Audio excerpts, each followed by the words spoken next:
Greetings, Internet. I'm Chris with the SmartAssPodCast. And as you know, I am a huge movie buff. I am a cinephile. I watch movies, good, bad, and the ugly. I've watched Good, Bad, and the Ugly. It's a good movie.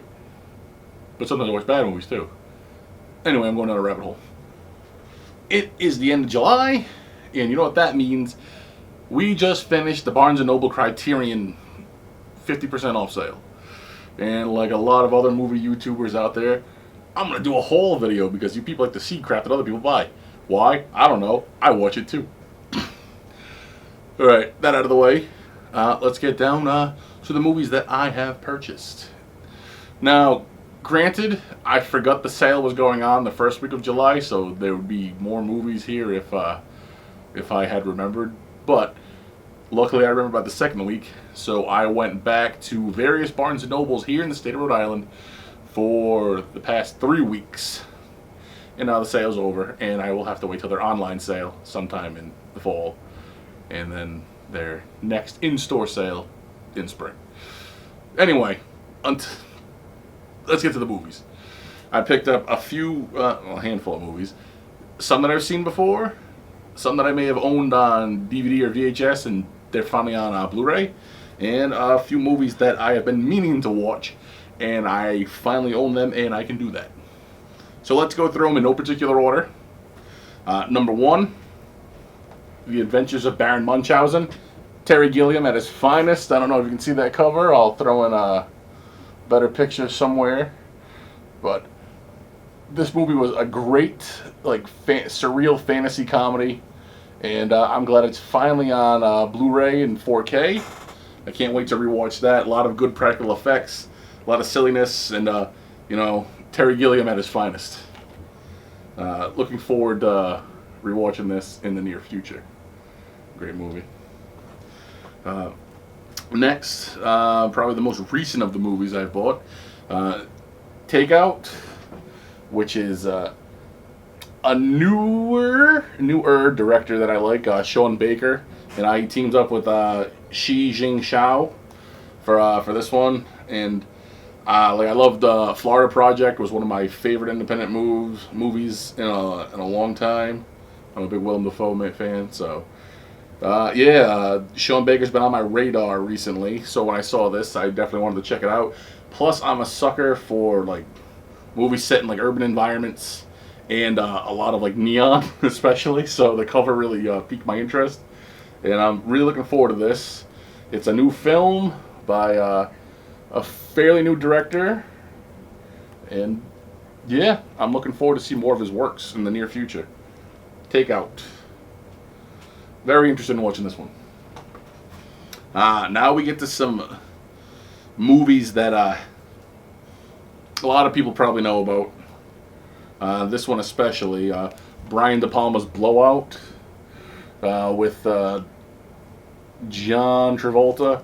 This is a movie that's been highly lauded in film school, and Tarantino himself, Quentin Tarantino, said this is the movie that made him want to cast John Travolta in Pulp Fiction. So I'm looking forward to see how well it's been upscaled to 4K and Blu-ray. Yeah, it's a great fucking film. If you haven't seen it before, definitely see it. If you're in film school, you've probably seen it already. Or if you're a big Tarantino buff, you've probably seen it as well. And, De Palma is fucking just an amazing director. Fucking check out more of his work. He's a very idiosyncratic director, and I can understand why Tarantino likes him so much, and how he's been an influence on the genre specifically. But yeah, Blowout. Great that cover's amazing. Can't wait to get into that one as well. Ooh, almost dropped them. Would have been pissed. And the next is a movie that I have actually not seen yet, and I am shocked because it's a Martin Scorsese film. And this one is the first time it's been released on Blu-ray, period. I don't even think it had a DVD release. I think it went straight from VHS to this, which is great that it finally got a Blu-ray release, and it's Criterion to boot. But it's After Hours. And yes, for all you other horror fans out there, that is the man himself from An American Werewolf in London. Griffin Dunn, not in Rick Baker prosthetic makeup this time, but in what is supposed to be a pretty surrealist dark comedy that takes place in the city streets after hours. After hours, just like the title. And like I said, I'm shocked I haven't seen a Scorsese film, and this is one of them. So now I can add this to the Scorsese collection, and we'll see if it's up there with the likes of Goodfellas and The Last Temptation of Christ and all his other amazing films. Because, you know, Scorsese is probably one of my favorite auteurs. And I could talk about him forever, and I'm just glad I finally have a chance to see a film of his that I haven't seen yet. So I want to thank Criterion for that. And it's director approved, like all their videos. So I can't wait to see all the supplementals on that. I think there's a commentary. I hope there is. Actually, let me check. All right, yeah. Excellent work. Fucking audio commentary with Scorsese himself, his editor, Shoemaker, the cinematographer, and Griffin Dunn himself. The cinematographer is Michael Ballhaus, by the way. But yeah, if there's a Scorsese movie you haven't seen yet, check it out. I don't care which one it is, even his early works, his more sophomoric works, and his later year stuff. It's all fantastic, and I can't wait to see Killers of the Flower Moon, speaking of Scorsese. But yeah, I think this will tide me over until then. But yeah, but look forward to Killers of the Flower Moon trailer reaction soon as well. Anyway, Scorsese's After Hours. Very excited about that.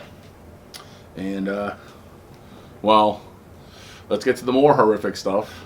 Not just actors that were in horror movies, but while it's more of a thriller, it's David Lynch, so it's very strange and surreal, but Blue Velvet, and it has some of the best horrific scenes in a non-horror movie. And I'll fuck anything that moves. If you don't get that, watch the movie. But the case is obviously Blue Velvet, which is fucking fantastic. The color scheme is great. And for anyone that hasn't seen this movie, Dennis Hopper, like always, plays a fucking madman, and I highly recommend you seek it out. But yeah, this is probably my favorite Lynchian film, David Lynch movie. It's probably also like one of his most normal, next to like The Elephant Man. But yeah, which I also need to get on Criterion, by the way. But yeah, it's probably the most structured normally for a film, but you can definitely tell it's him. A great movie, and if like you're a horror thriller guy, then you'll definitely get a kick out of this one. Highly recommended. Yeah, Blue Velvet. And finally, because it seems I bought 2 movies every Friday except the first week because I fucked up. So here's the last one. One I've been looking for on Blu-ray and haven't found until now, so I got lucky at one of the Barnes & Noble I went to. David Cronenberg's Videodrome. Now, this is a fucking horror film. Like most of Cronenberg's stuff, it's a body horror, and it's like really seedy and fucking cool. And it features James Woods. And as everyone knows, I am from Rhode Island, and I like Rhode Island shit, including famous people from Rhode Island. And James Woods is an amazing actor. Fucking Videodrome. I work at a TV station. I don't know if you can tell by the background. Yes, I'm filming shit at work. Sorry, boss. But you got me working the weekend, so you gotta give and take. But James Woods gets a TV station, starts airing really seedy, fucked up shit, and stuff gets surreal as fuck and trippy as balls, and it's really fucking good. The effects in it are great, as you would expect from a Cronenberg movie, and I'm glad Criterion released this one. Well, the last Cronenberg movie I got from Criterion was Scanners. Again, Scanners, I fucking highly lauded. I will talk fucking good things about that movie all day, which is why I went and sought this version of Videodrome out. But yeah, Videodrome, David Cronenberg, James Woods. It's a fucking classic, and there's a lot of good behind-the-scenes stuff on here, and I'm very excited to go through all the video essays and behind-the-scenes stuff and relive a classic movie that fucked me up as a kid. because that's what Cronenberg likes to do. But if you're a really big fan of body horror or Cronenberg in general, or you're a fan of James Woods, I highly recommend this. Great fucking movie. So that's it. I'll go over them again, kind of reverse order. Like I said, Videodrome. That's Cronenberg's Videodrome. David Lynch's Blue Velvet. Martin Scorsese's After Hours. Brian De Palma's Blowout. Sean Baker and Shi-Ching Chow's Takeout. And, of course, Terry Gilliam's The Adventures of Baron Munchausen. Those are the movies I picked up at various Barnes & Noble across the state of Rhode Island. And I plan on watching them very soon. Look forward to some reviews from those. And, well, that's about it. I'll get in more depth with them later on. Maybe throw some images up, whatnot. Like I said, give some reviews, maybe some commentaries in the near future. We haven't done that in a while. And don't worry, I'm actually recording a bunch of stuff with Wookie Wang tomorrow, so if you're wondering where he's been lately, don't worry. We got some more videos coming out soon. And that's about it. Remember to like, share, and subscribe. Hit that little bell in the corner for notifications. And remember, I'm Chris with the Smart Ass Podcast. We'll see you next time, Internet.